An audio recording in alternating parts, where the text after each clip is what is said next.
할렐루야. 나는 예수님이 계시기 때문에 행복합니다.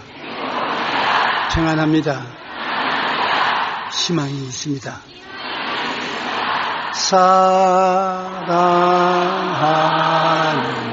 자, 내 영혼이 잘된 같이 내가 범사에 잘되고 가거든 내가 강구하노라.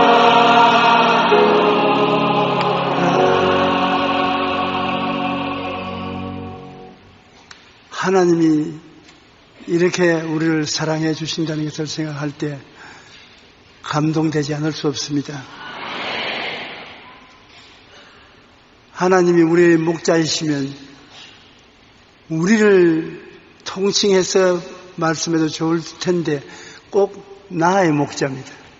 내가 너를 위해서 1대1로 주님께서 말씀하시니 얼마나 놀랍습니까? 오늘 저는 하나님은 나의 목자이시라는 제목으로 말씀을 나누겠습니다. 목자 없는 양은 굶주리고 목마르고 오래 살지 못할 짐승들이 잡혀서 찢깁니다. 다른 모든 짐승들은 자기 방어 수단이 있어요. 이빨이 무섭다든지 뿔이 사납다든지 잘 달린다든지 그런 것인데 양은 그런 것이 없어요. 뿔도 튼튼하지 못하고 이빨도 강하지 못하고 발톱도 없고 멀리 달려갈 수도 없고 10m 앞은 캄캄하여 안 보이고 목자 없이는 살아갈 수 없는 것이 양인 것입니다. 그러나 목자가 있으면 안심하고 살아갈 수 있는 것은 강한 목자가 양을 지키면 양에게는 부족함이 없습니다. 언제나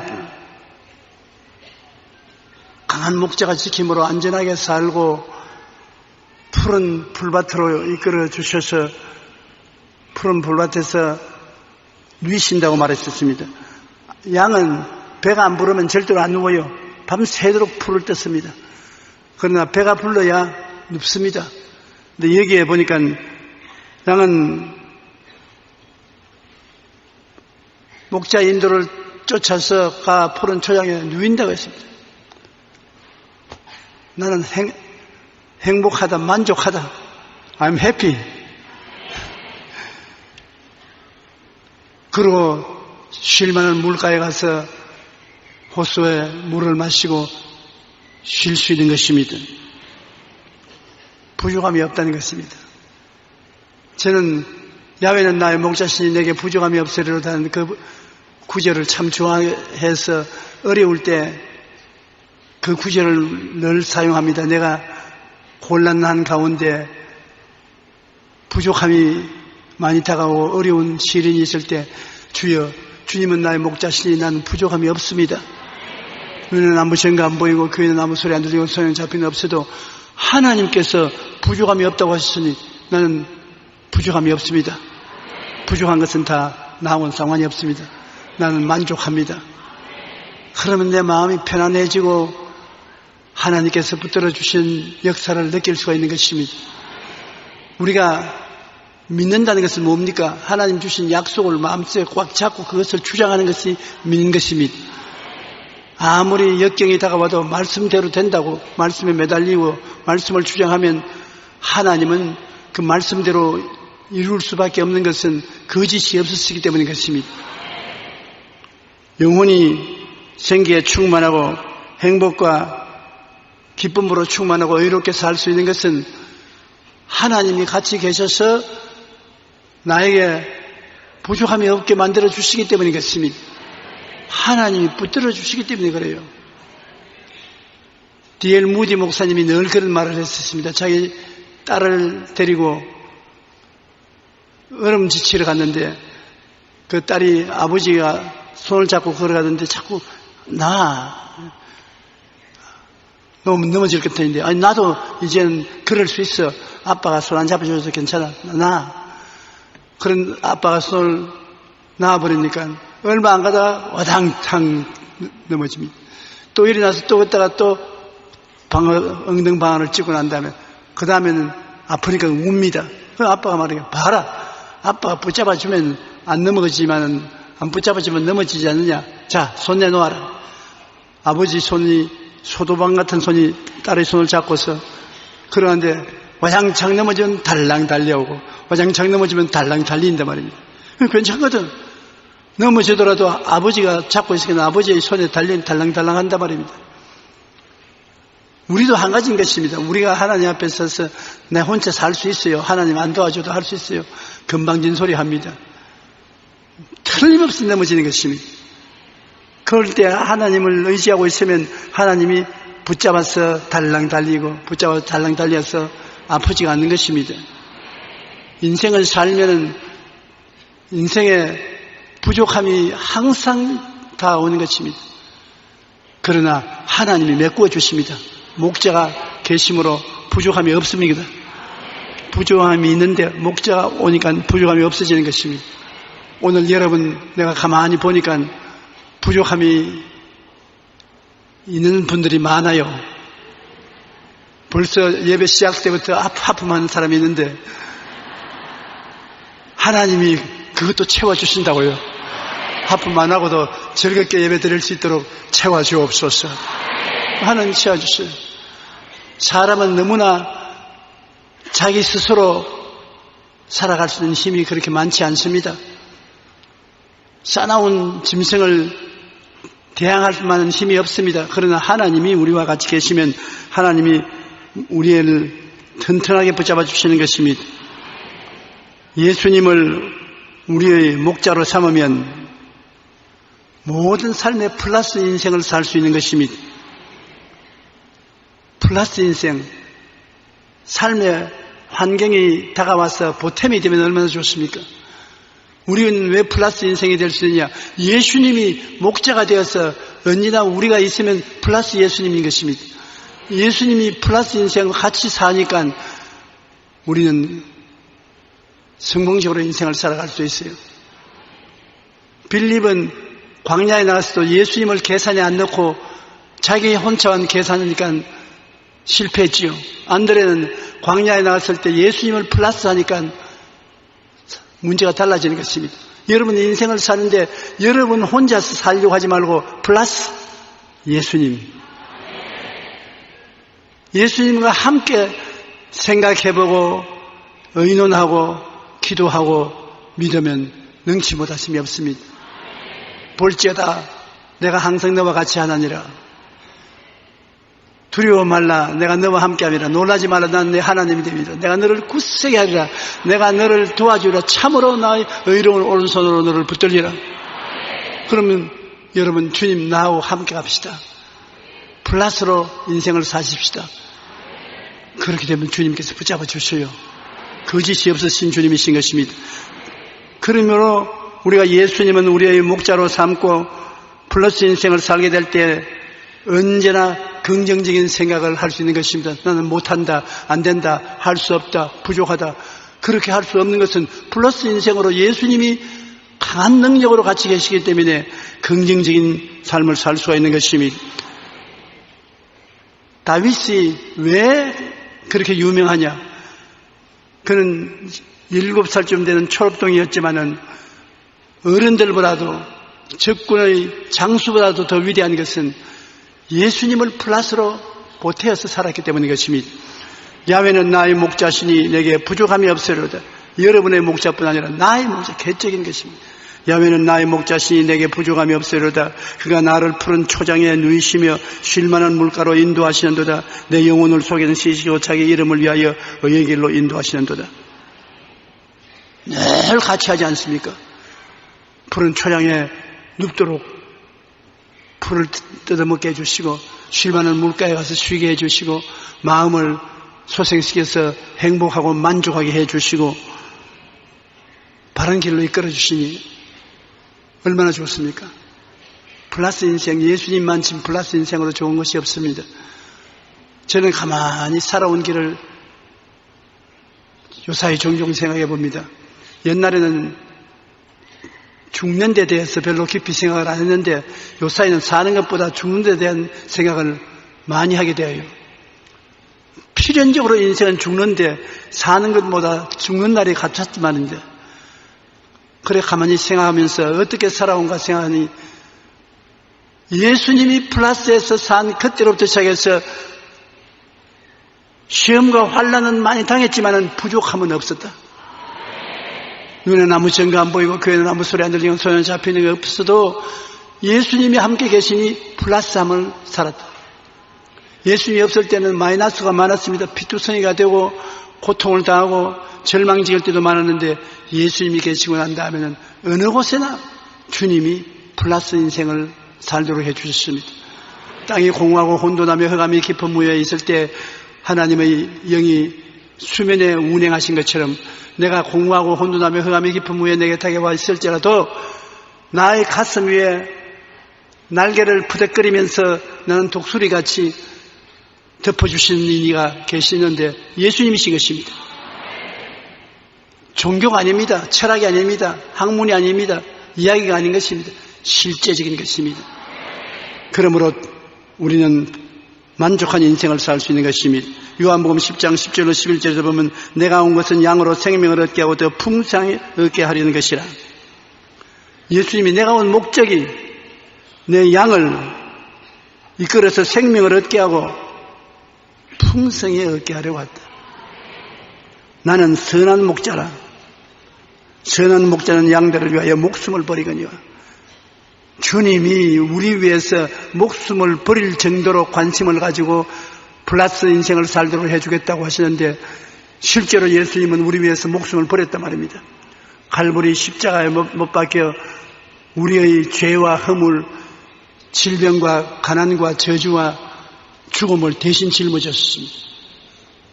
정말로 우리 예수 믿는 사람 깨닫고 보면 왔답니다. 왔다예요. 보통이 아닙니다.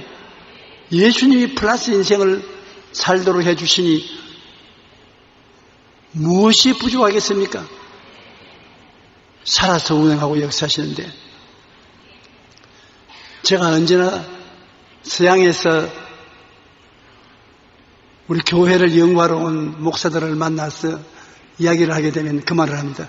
그 사람들은 꼭 묻습니다. 어떻게 교인들이 교회를 저렇게 꾸역꾸역 찾아오나.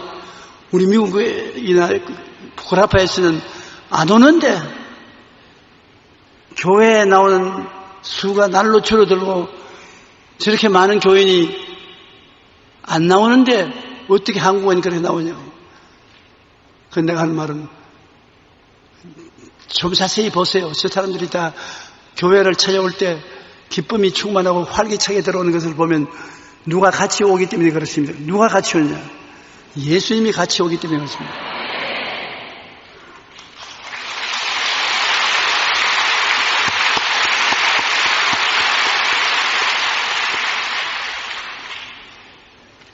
예수님께서 우리를 위해서 함께 인생을 살아주기 위해서 오면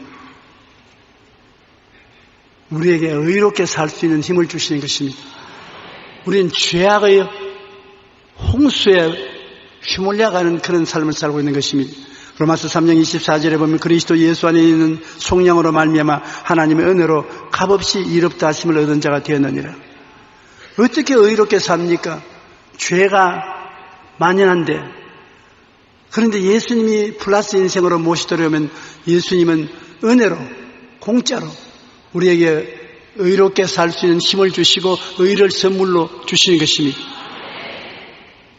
의로움이라는 것은 하나님 앞에 나갈 때 부끄럼 없이 나갈 수 있는 깨끗함을 말하는 것입니다. 그런 자격은 예수님을 통해서 우리가 얻을 수 있는 것입니다. 의로운 삶을 살 수 있게 되죠. 그리고 또 거룩한 삶을 살 수가 있는 것입니다.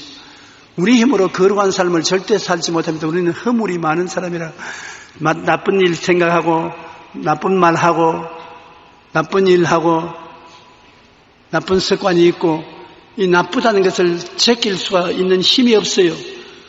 그런데 예수님이 같이 계시면 우리에게 나쁜 삶을 다 제하여 주시고 거룩한 삶으로 더 눕혀주시는 것입니다. 고린도전서 6장 11절에 주 예수 그리스도의 이름과 우리 하나님 성령 안에서 씻음과 거룩함과 의롭다 하심을 받았느니라.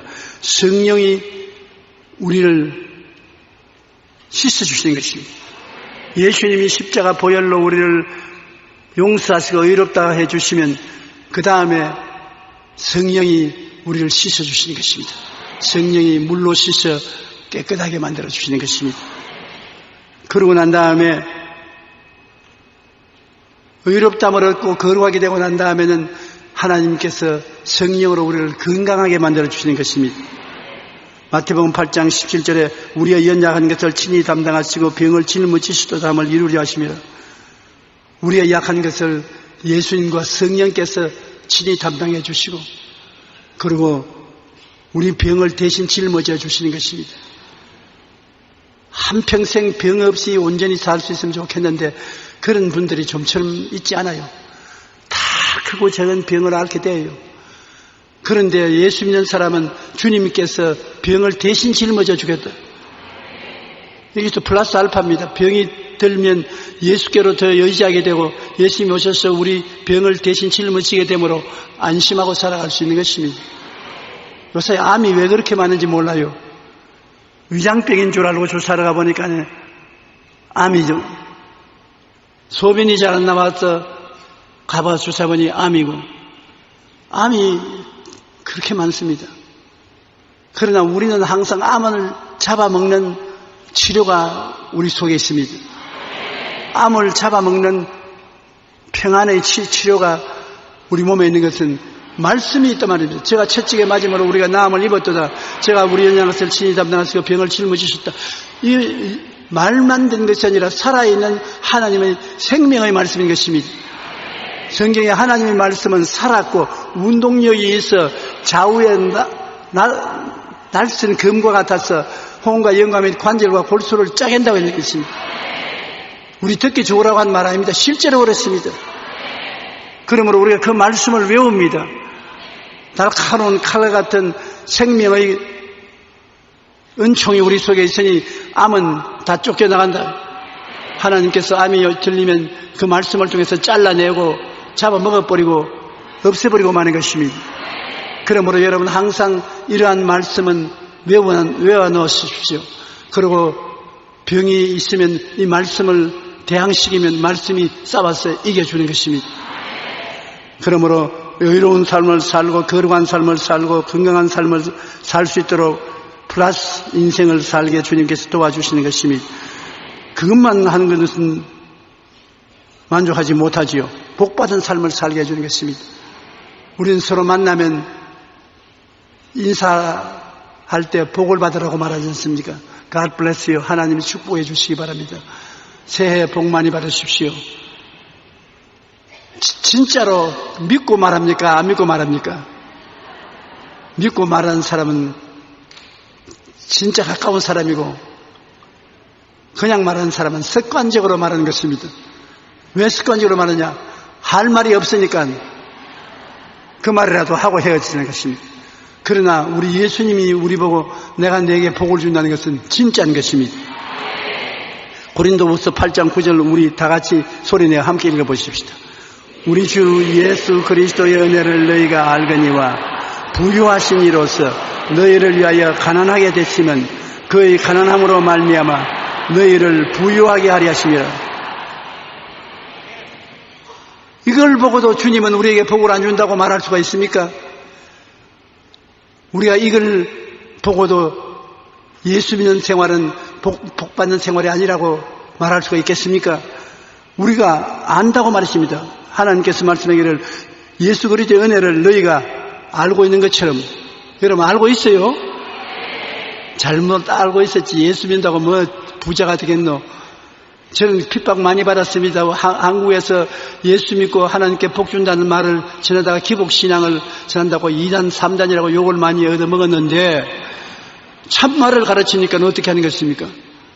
그러니까 사람들이 용납하지 않을 수 없는 것입니다. 너희가 알고 있거니와 예수님이 너희를 위해서 가난하게 되시면 자기가 가난해서 우리로 부욕해 하게 하렸다. 예수님은 하나님이요 하나님 아들로서 나무 집에서 늘 적방살이로 살고 들과 산에서 잠을 주무시고 얻어먹고 그래 살았습니다. 하나님이 그것은 너희들 잘 살게 하기 위해서 전셋집에 돈 주고 가는 거 한 가지입니다. 미리 너희를 위해서 부요의 축복을 예금해 놓고 가기 위해서 그렇게 했다는 것입니다. 여러분 뒤에는 예수님이 예금해 놓은 것이 많습니다. 여러분 찾아서 먹으라고요. 자세히 찾아보세요. 여러분 앞에 예금 통장이 있을 겁니다. 많이 저금되어 있어요. 발견나가달라고 여러분만 잡지 말고 저도 좀 보내주십시오. 우리는 플러스 인생으로 예수님과 함께 살면 예수님의 복을 우리가 누리며 살고, 그 다음엔 가장 놀라운 것은 죽음이 다가와도 겁낼 것 없는 것은 천국 영생의 삶이 우리의 삶이 되어 있습니다. 천국에 들어가서 사는 삶이 보장이 되어 있어요. 요한계시록 7장 11절에 이는 보좌 가운데 계신 어린 양이 그들의 목자가 되사 생명수 사무로 인도하시고 하나님께서 그들의 눈에서 모든 눈물을 씻어 주실 것입니다. 눈물을 흘리면서 인생을 사는 우리에게 다시는 눈물이 없도록 만들어 주시겠다. 울지 않고 살 수 있도록 해 주신다. 사람들이 가난하고 헐벗고 못 살게 되면 마음도 약해져서 원망 잘 나오고 눈물도 잘 흐릅니다. 과학자들이 연구한 결과를 보고 내가 놀란 것이 있습니다. 부자하고 가난한 사람하고 함께 문제를 당게 되는데 부자들이 문제를 훨씬 해결을 잘하다는 것입니다. 부자들이 될수록 IQ가 높아지고 가난한 사람들은 IQ가 낮고 문제를 해결할 수 있는 능력이 떨어지더라는 것입니다. 왜 그러냐? 사람이 부자가 되면 그만큼 마음에 확신을 가지고 평안을 가지고 담대함을 가지고 대하기 때문에 IQ가 개발이 되고, 가난한 사람은 무엇을 먹을까, 무엇을 입을까, 무엇을 마실까 염려하고 근심하고 열등의식이 마음을 누르기 때문에 문제를 해결할 수 있는 능력도 부자보다도 훨씬 떨어지는 것입니다.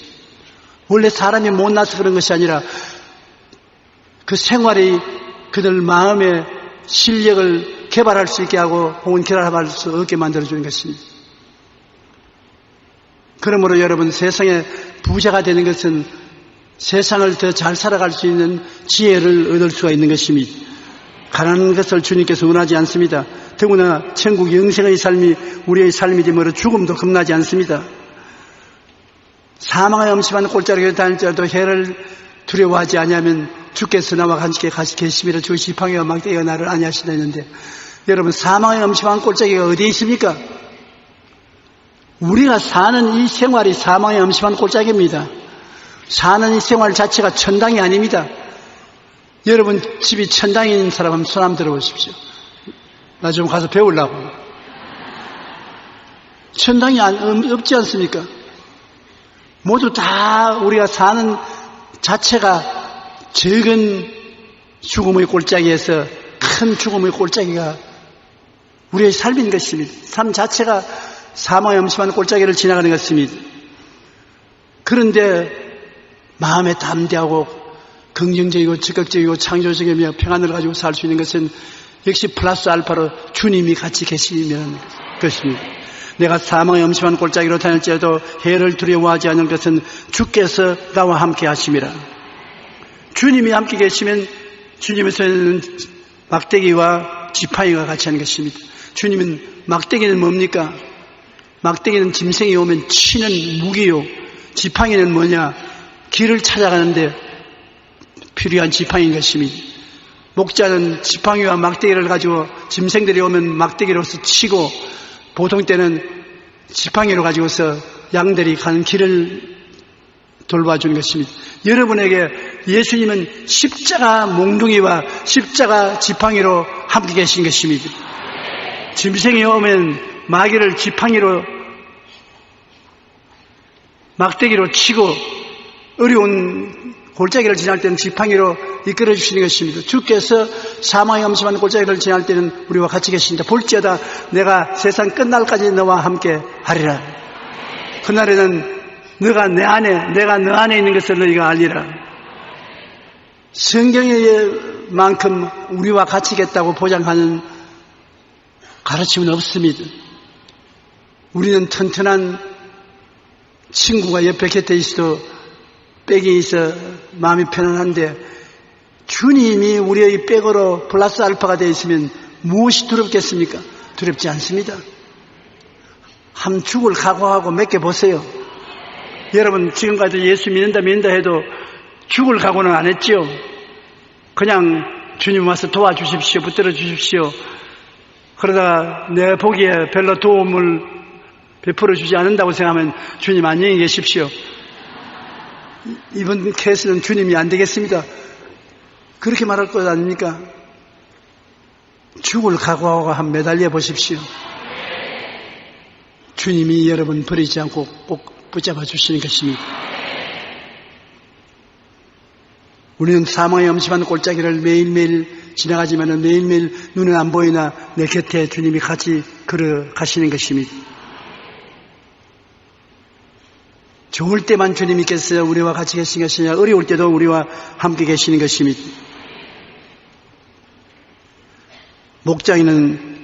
목자는 양들이 길을 잃지 않도록 돌봐야 되고 스스로 보호할 능력이 없는 양을 야생동물이나 도둑으로부터 안전하게 보호해야 되고 이탈된 양은 찾아와야 되기 때문에 절대로 양을 떠나진 목자가 아닙니다. 목자는 항상 양 곁에 있는 것입니다. 그와 같이 예수님은 여러분과 나를 위해서 오셨기 때문에 결코 나를 떠나지 않습니다. 주님은 죽으셨다 부활하시고 난 다음에는 성령을 통해서 우리와 같이 계심으로 더 가까이 우리와 함께 계시는 것입니다. 우리의 삶 자체가 사망의 엄심한 골짜기인데 그 사망의 골짜기를 우리가 지나는 우리에게 주님이 오셔서 죄와 허물을 책임져 주신다. 우리가 죄를 짓고 허물 많은 인생들의 죄와 허물을 친히 책임져 주신다. 아담과 하와가 에덴 동산에서 쫓겨나올 때 자기들이 무화과 잎사귀로서 앞치마를 해 입었습니다. 벌거벗은 것을 알게 되니 서로 부끄러우니까 앞치마를 해 입었는데 사람이 무화과 나무 잎으로 앞치마를 만들어 입으니까 햇빛이 나면 그만 쪼글쪼글해져 버리고 햇빛이 나면 쪼글쪼글해져서 영구한 옷이 될 수가 없어요. 그와 같이 오늘날 사람이 하는 모든 것은 영구한 것이 없습니다. 쪼글쪼글해지고 마는 것입니다. 아담과 하와를 하나님이 무화과나무 잎사귀를 앞치마로 쓰이고 나도록 허락하지 않았습니다. 짐승을 잡아서 피를 흘리고 가죽을 벗겨서 가죽옷을 만들어서 입혔습니다. 하나님을 배반하고 거역하고 나가는 사람에게도 짐승을 잡아서 피를 흘리고 가죽으로서 옷을 만들어 입혀서 반영구적인 옷을 입혀서 내보내는 것입니다. 상징적인 것입니다. 우리에게 의의 옷을 입히기 위해서 이번엔 짐승을 잡은 것이 아니라 아들을 잡았습니다. 그 아들을 잡아서 그 의로운 옷을 벗겨서 여러분과 나에게 입혔습니다.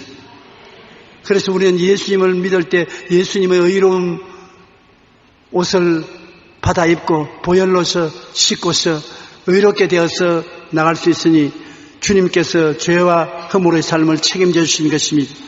에베소 2장 2절로 3절에 그때 너희는 그 가운데 행하여 이 세상 풍조를 따르고 공중의 권세 잡은 자를 따랐으니 곧 지금 불순종의 아들들 가운데 역사하는 영이라. 전에는 우리도 다 그 가운데서 우리 육체의 욕심을 따라 지내며 육체와 마음의 원하는 것을 행하여 다른 이들과 번쩍한 진노의 자녀였더니 하나님이 오셔서 죄와 허물을 사하시고 마귀의 권세에서 우리를 건져내었다는 것입니다. 공중에 마귀가 권세를 치고 있습니다. 지금도 그 권세를 치고 있으면서 이 세상에 그 영향력을 미쳐서 모든 세상 사람들의 세속을 따라 살고 하나님을 따라 살지 않도록 악을 퍼부어주는 것입니다. 그러면 사람들은 전부 다 하나님을 떠나서 육신의 정욕과 안목의 정욕과 이 세상 자랑을 따라 사는데, 예수를 믿으면 보혈로 씻어버리고 주님의 의로운 옷을 입혀주시고 우리와 같이 계시면 우리는 다른 세상에 살게 되는 것입니다. 하나님이 우리를 사망의 권세에서 건져내서 그 사랑의 아들 나라로 옮겼습니다. 여러분과 나와 세상 사람들과 다른 세계에서 사는 것입니다. 생각이 다르고 말하는 것이 다르고 행하는 것이 달라져서 두 종류의 사람이 세상에 산다고 말할 수 있는 것입니다. 죄와 허물만 사는 것이 아닙니다.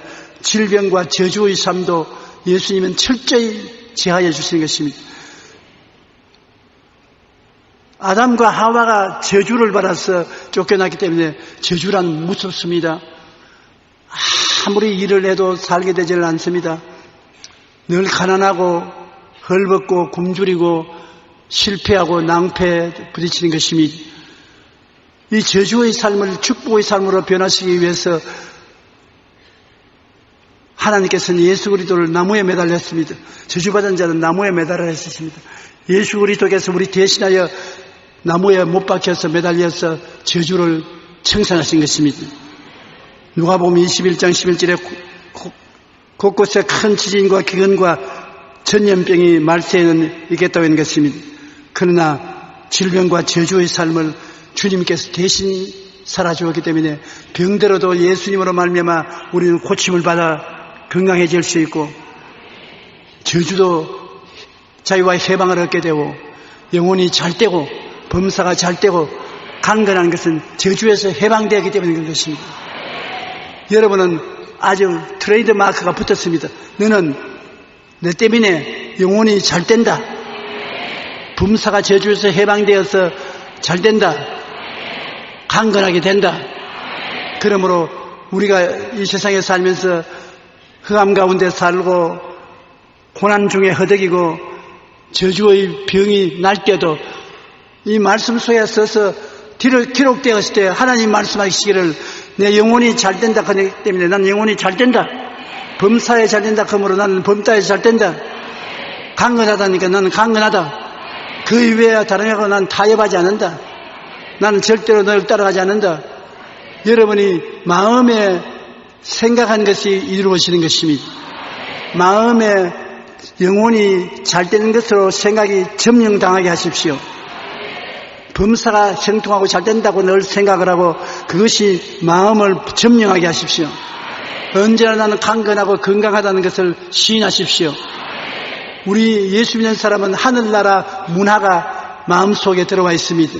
성경을 읽고 성령이 와 계심으로 하늘나라 문화가 여러분 마음을 점령하고 있는 것입니다. 세상 문화하고 들리는 것입니다.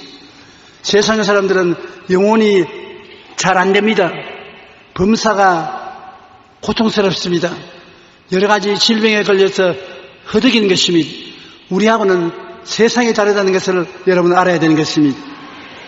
사망과 음부가 다가와서 고통이 다가와도 언제나 여러분은 밝고 맑고 환하고 소망찬 인생이라는 것을 잊어서는 않는 것입니다. 오라 나는 공고한 사람이로다. 이 사망의 몸에서 누가 나를 건져내려고 세상 사람들은 탄식합니다만 우리는 예수님이 계시기 때문에 예수님은 광풍을 피하는 것 같이 될 것이요, 폭우를 가리우는 분같이 될 것이요, 마른 땅에 냇물같이 될 것이요, 곤비한 땅에 큰 바위 그늘 같다. 야, 광풍이 불어닥칩니다. 경제적인 광풍, 가정의 문제가 광풍처럼, 생활의 문제가 광풍처럼 불어올 때 광풍을 피하는 곳이 있는 것입니다. 예수님은 여러분에게 광풍을 피하는 곳이 되는 것입니다. 예수 이름을 부르고 예수님께 부르시면 예수님이 여러분을 피하게 해줘서 광풍을 피하는 것, 폭우를 가리우는 것. 폭우가 쏟아지면 도시가 물에 다 떠내려가고 물에 잠기지 않습니까? 그러나 예수님이 그러한 세상 환란이 다가와도 우리에게는 폭우를 가리우는 것이 될 것이요, 마른 땅에 모든 것이 말라 비틀어지고 죽는데 마른 땅에 시냇물 같은 분이 있다. 예수님이시다. 그리고 아주 초목곤충이 다 못 사는 곤비한 땅에 바위 그늘이 되어서 우리를 피하게 해주신다. 그러므로 여러분 플러스 알파 되어 가면 이러한 예수님이 곁에 따라다닌다는 것을 생각해 보십시오. 여러분 보통 사람이 아닙니다. 한번 따라 말씀해 주십시오. 광풍이 불어와도 겁나지 않고 폭우가 내려오도 떠내려가지 않고 마른 시냇물이 없는 곳에도 시냇물이 흐르게 되시고 곤비한 삶 속에 쉴 수 있는 바위가 되어 주신다. 공짜로 값없이 하나님 아버지가 주시는 것이 좋지 않습니다. 예수님께서 사마리아 여인을 보고 네가 이 물을 먹으면 또 목마르다. 두고 봐라. 남편이 5명 아니냐? 5명의 남편을 데리고 살아도 만족하지 못해서 때려 치아뿌리고 6번째 남자를 데리고 지금 살고 있지 않느냐? 그래도 만족이 없지. 이 물을 마시면 다시 목마르거니와 내가 주는 물을 마시면 영원히 목마르지 아니하리라.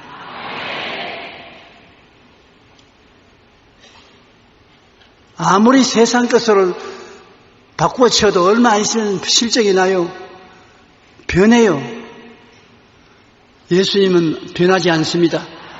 예수님을 모시고 있으면 세월이 갈수록 예수님이 더 좋아지는 것입니다. 귀여워지고 더 행복해지고 그러므로 예수님보다 더 귀한 분은 없는 것입니다. 예수님이 알파로 우리와 같이 계시기 때문에 죄와 허물도 겁나지 아니하고 질병과 저주도 겁나지 아니하고 사망과 음보의 삶도 겁나지 않습니다. 주님이 같이 계시기 때문에 갈보리 예수님의 십자가에서 주님은 지팡이와 막대기로 우리를 안위해 주시고 바라봄의 법칙이 승리하는 것과 같이 우리는 항상 예수님을 바라봐야 되는 것입니다. 모세가 광야에서 뱀을 덩이같이 인자도 들려야 하리니 광야에서 이스라엘 백성이 하나님을 원망하고 불평하고 탄식하고 다시 애굽으로 돌아가자고 할 때 불뱀을 보냈어. 불뱀이 사람들을 물매 여기저기에서 수없이 뱀에 물려 죽었습니다. 그때 그들이 잘못했다고 모세에게 회개하고 하나님께 기도해서 불뱀이 떠나게 해달라고 하니까 모세가 하나님께 기도하니까 불뱀을 만들어가지고 장대에 매달아라. 쳐다보는 사람마다 생명을 얻는다. 빨리 노수로 불뱀을 만들어서 장대에 머리를 못으로 박아서 높이 들어서 쳐다보라. 저를 쳐다보면 죽지 않는다. 뱀에 물려서 독이 올라 얼굴이 시뻘게 된 사람도 얼굴을 고아주어서 그 뱀을 쳐다보면 다 살아났었습니다. 끝까지 뱀을 안 쳐다본 사람은 죽었습니다.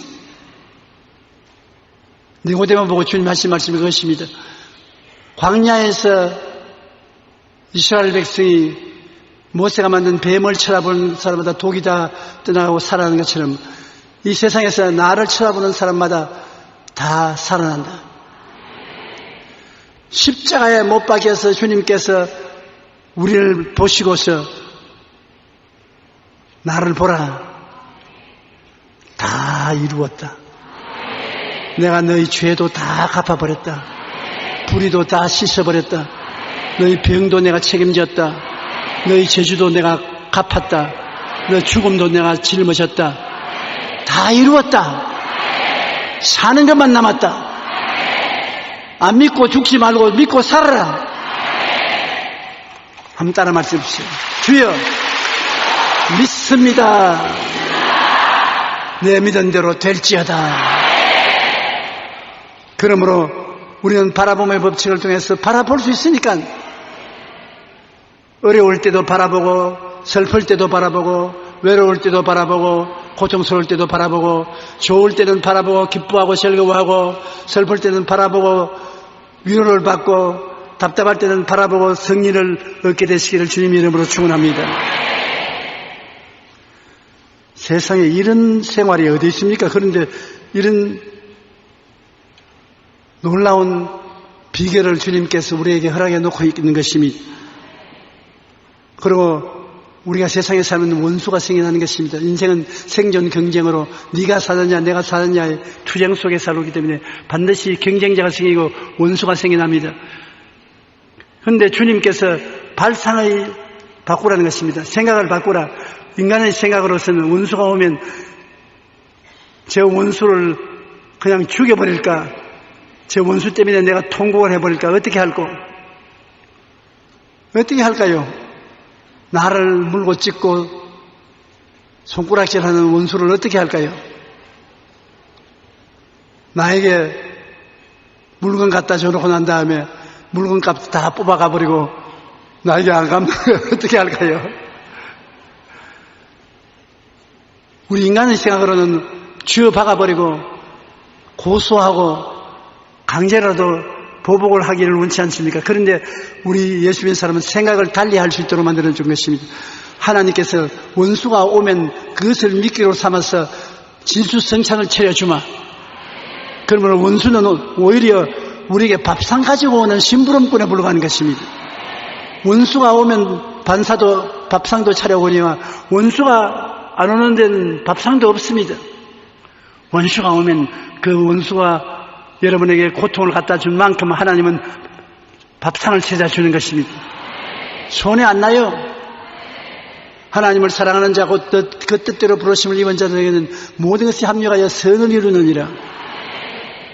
주께서 내 원수의 목전에서 내게 상을 차려주시고 기름을 내 머리에 부으셨으니 내 잔이 넘치나이다. 기름을 바른다는 것은 일이 잘 되게 만들어준다는 것입니다. 성공하게 만들어주신다. 그러므로 원수의 공격은 하나님의 영광을 나타내게 만들어주는 것입니다. 원수가 공격하면 하나님이 원수 보는 앞에서 우리를 더 성공하게 만들어주어서 원수가 기절초풍을 하게 만들어주는 것입니다. 시편 91편 15절에 그가 내게 간구하리니 내가 그에게 응답하리라. 그들이 환난 당할 때 내가 그와 함께하여 건지고 영화롭게 하리라. 환난이 오면은 환난 때 주님께서 그것을 미끼로 삼아서 던져내고 오히려 여러분 영화롭게 만들어준다는 것입니다. 한번 과거를 돌이켜보십시오. 고통당할 때 좋은 일도 많이 생겨나는 것입니다. 고난은 좋은 일을 가지고 오는 것입니다. 그러므로 우리의 삶을 돌아보면 좋은 일이 있기 전에 반드시 고통이 있었다는 것을 알 수 있는 것입니다. 그리고 또 갑자기 좋은 일이 생겨오면 그 대가로 고통을 지불해야 되는 것입니다. 우리가 좋은 일만 있으면 좋은 일을 누릴 수가 없어요. 고통을 통해서 좋은 일이 생겨오면 그 좋은 일에 대해서 감사할 줄 알고 그 좋은 일을 누릴 줄 알게 되는 것입니다. 그러므로 고통이 다가오면 좋은 일이 올 것을 기대하고 아무 고통도 없이 좋은 일이 생겨오더랑 고통이 장차 다가올 것을 알고 극복을 할 각오를 해야 되는 것입니다. 우리가 음침한 골짜기로 다닐 때도 여러분 주님이 같이 계셔서 좋은 일이 일어나게 만들어 주신 것 한 가지로 원수가 오면 밥상도 차려서 온다는 것을 잊지 마시기 바랍니다. 그러므로 원수 때문에 원수 못 가봐서 눈에 눈물을 흘리고 상심지를 세울 필요가 없습니다. 좋은 일이 일어나요. 꼭 일어나니까 두려워하지 마세요. 누가 나보고 원수를 갚아야 됩니까? 갚아야 됩니까? 대답해달라고 해서 나도 대답을 못했다가 기도하니까 하나님이 그렇게 대답하라고 하셔서 오늘 대답했습니다.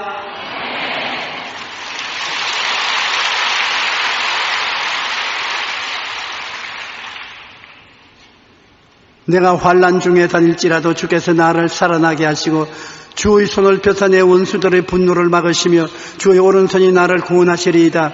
야훼께서 나를 위하여 보상해 주시리이다.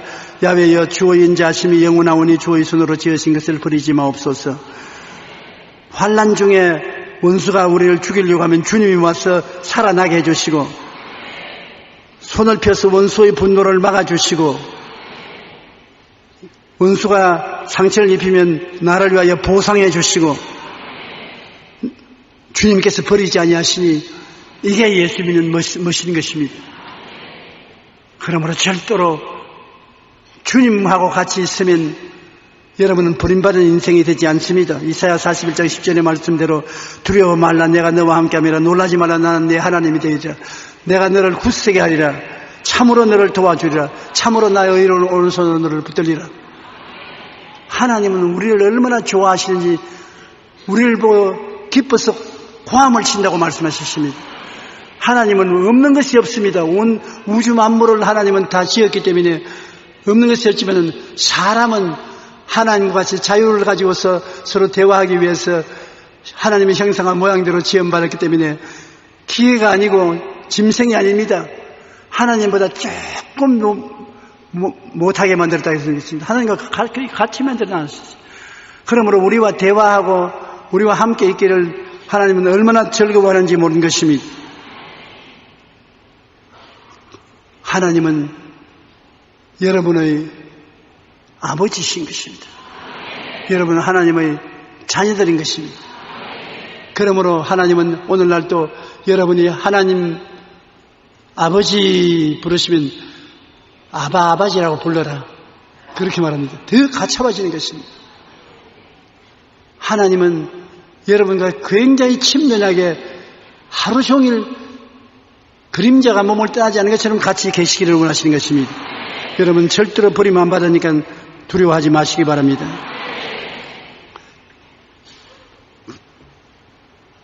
보혜사 성령님이 우리와 같이 계신다. 요한복음 14장 16절 18절 내가 아버지께 구하겠으니 그가 또 다른 보혜사를 너에게 주사 영원토록 너희와 함께 하시리니. 또 다른 보혜사. 또 왜 또를 붙였습니까?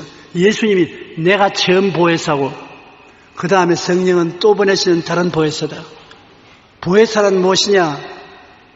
보혜사는 하나님이 우리를 도와주기 위해서 우리에게 보내신 우리의 도우미가 보혜사인 것입니다. 여러분에게 성령 도우미가 와 있는 것입니다. 예수님이 우리의 첫 도우미로서 우리에게 와서 우리를 도와주고 예수님이 십자가에 못 박혀 죽었다 부활해서 승신하고 난 다음에는 성령으로 보혜사로 오셔서 여러분과 나에게 예수님과 똑같은 도움을 베풀어 주시면서 떠나가지 않는다는 것입니다. 우리를 버리지 않고 우리와 함께 계신 것입니다. 지금 여러분 속에 와서 계세요. 다른 보혜사를 너에게 주세요. 영원토록 너희와 함께 계시니. 영원이란 뭡니까? 과거와 미래가 합쳐져서 그대로 계속해지는 것이 영원입니다. 시간을 재할 수 없을 만한 영원한 그 영원한 시간 동안 여러분과 함께 계시겠다. 여러분이 지금 혼자 절대로 있잖아요. 여러분 속에 성령께서 아버지의 이름으로 예수님의 이름으로 역사하는 것입니다. 구약 4천년은 아버지가 앞에서 일하고 아들과 성령은 뒤에서 역사하고 신약 33년 동안은 아들 예수님이 앞에 나오시고 성령과 아버지는 뒤에 계신데 이제 오순절날 후에 예수님 재림할 때까지는 성령의 시대인 것입니다. 아버지와 아들은 성령 뒤에 서서 역사하는 것입니다. 그러므로 여러분은 지금 성령 시대에 살고 계신 것입니다. 성령은 헬라어로 푸뉴마라고 합니다. 푸뉴마는 바람으로 해석하고 성령으로 해석하는 것입니다. 그러므로 제가 숨을 쉬었습니다. 푸뉴마를 쉬었습니다. 여러분도 숨을 한번 쉬어보십시오. 그 숨을 쉴 때 여러분께 보통 공기를 느낍니까? 안 느끼지요? 자동적으로 숨을 쉬고 있죠. 건강할 때는 자동적으로 숨을 쉬고 숨이 들어갔다 나왔다 하는 것도 모르는 것입니다. 성령은 푸뉴마이기 때문에 성령이 여러분 속에 계시면서도 여러분이 모르고 계신 것입니다. 그러므로 성령을 안 보인다 해서 없는 것이 아니기 때문에 항상 성령님을 인정하고 환영하고 모시드리고 성령께 의지하십시오.